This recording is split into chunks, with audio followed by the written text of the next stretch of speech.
speaking of living in specific areas, so a lot of people have now decided to make the commitment to leave Los Angeles. And I say a lot of people being that statistically Los Angeles has had now 2 years that are back to back of people exiting then entering as far as going in and buying real estate.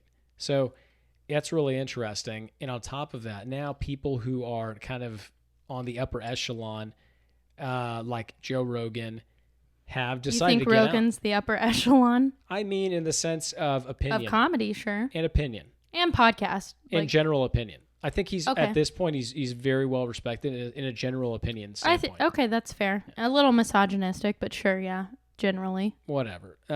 So he's decided to move to Austin, Texas. A few other people that are in his like kind of comedy troupe of guys that he works with on podcasts and doing a lot of shows and on the road, they're all a couple of them moving to Austin as well. Some of them moving to Nashville. Some of them were talking about moving to Colorado and potentially Florida. And then fucking Joey Diaz is moving to New Jersey, which is home to him. And it's like, it's kind of weird because of the fact that we've always viewed Los Angeles as the hub of all things entertainment. And now it's like entertainment is going remote.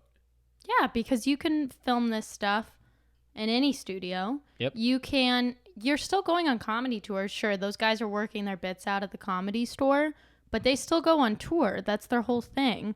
You could go on tour from anywhere. You can do any of this stuff. Now, I think they've talked about like ease of people flying out and all of that, but they're not like in Kanye's West Ranch in Wyoming or Montana, wherever it is. He's in Austin, Wyoming. Texas. He's in Wyoming. Yeah, Austin, Texas. You have airport accessibility. It's in the middle of the U.S., so East Coast, West Coast, whatever.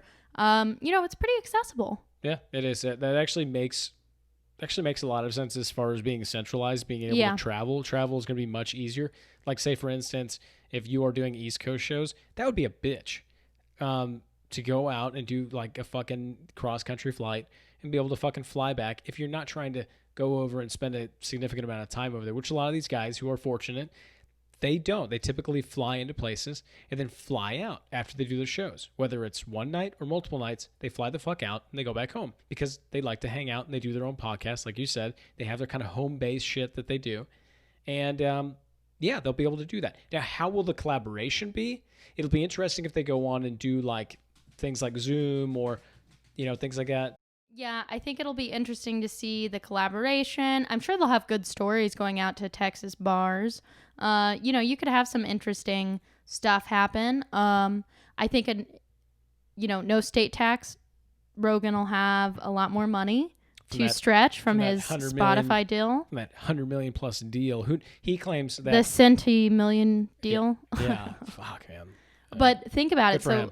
Right, totally good for him. I say the misogynistic thing because sometimes I get a little bothered by some of the things he says, but overall, I think he's done a really great thing for podcasting. It's interesting. California's going to change. Like the Valley, everybody's moving out, right now during COVID because it's cheaper to live elsewhere. So we'll see what everybody leaving LA, Silicon Valley, like what's going to happen. I think we're going to see a massive shift of tech and entertainment. It'll be really interesting. Yeah.